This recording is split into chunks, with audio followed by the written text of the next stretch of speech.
I speak on the statement on education. I want to thank Senator Wetangula. Mr. Speaker, a country that is at war with its young people is a country that has no future. A country that is at war with its young people is a country that is cannibalizing itself, Mr. Speaker. Mr. Speaker, our young people today have no hope. They are disillusioned and they are disengaged. In the months between October and December in this Nairobi, I have lost more than 30 young people to extrajudicial killings. Mr. Speaker, in the last 2 weeks we've seen a 21-year-old young boy shot at Westgate at the Dusit attack, abandoned. We've seen a 26-year-old young boy arrested and charged in court because he had to sneak out his baby in a bag because he could not pay that.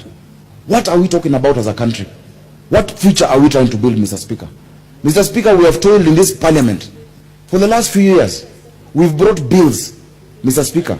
National Employment Authority, I sponsored in the last parliament, where all these young people who are supposedly defaulters of help would have now been engaged on compulsory internships, which would have paid those loans. They are not being implemented. Mr. Speaker, I brought 30%. The bill that has introduced 30% procurement, preferences for young people, governors, ministers, PSs are giving their children, they are giving their cronies. It is not being implemented. Mr. Speaker, we cannot go, and I want to say it today with authority of the Senate, as the chair, the vice chair of Security Committee. Any police officer listening to me, don't you try to arrest any young person who has defaulted on help. And I wish, because I think the character of CS Amina is different, I just pray that she was misquoted, because I cannot imagine her having said that, Mr. Speaker.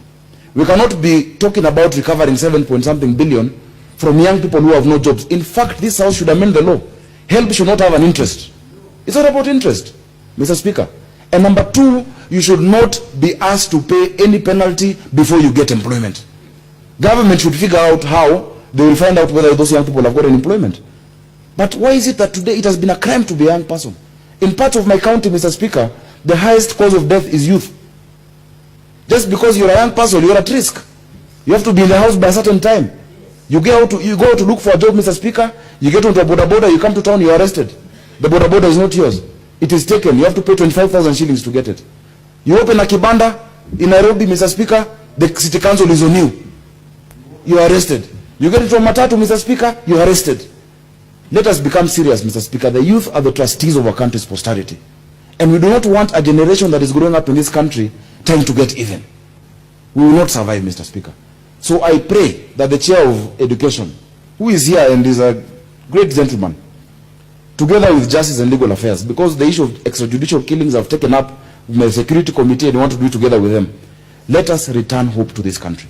And let us resist any such retrogressive proposals coming from whichever quarters, coming from whichever individual, Mr. Speaker.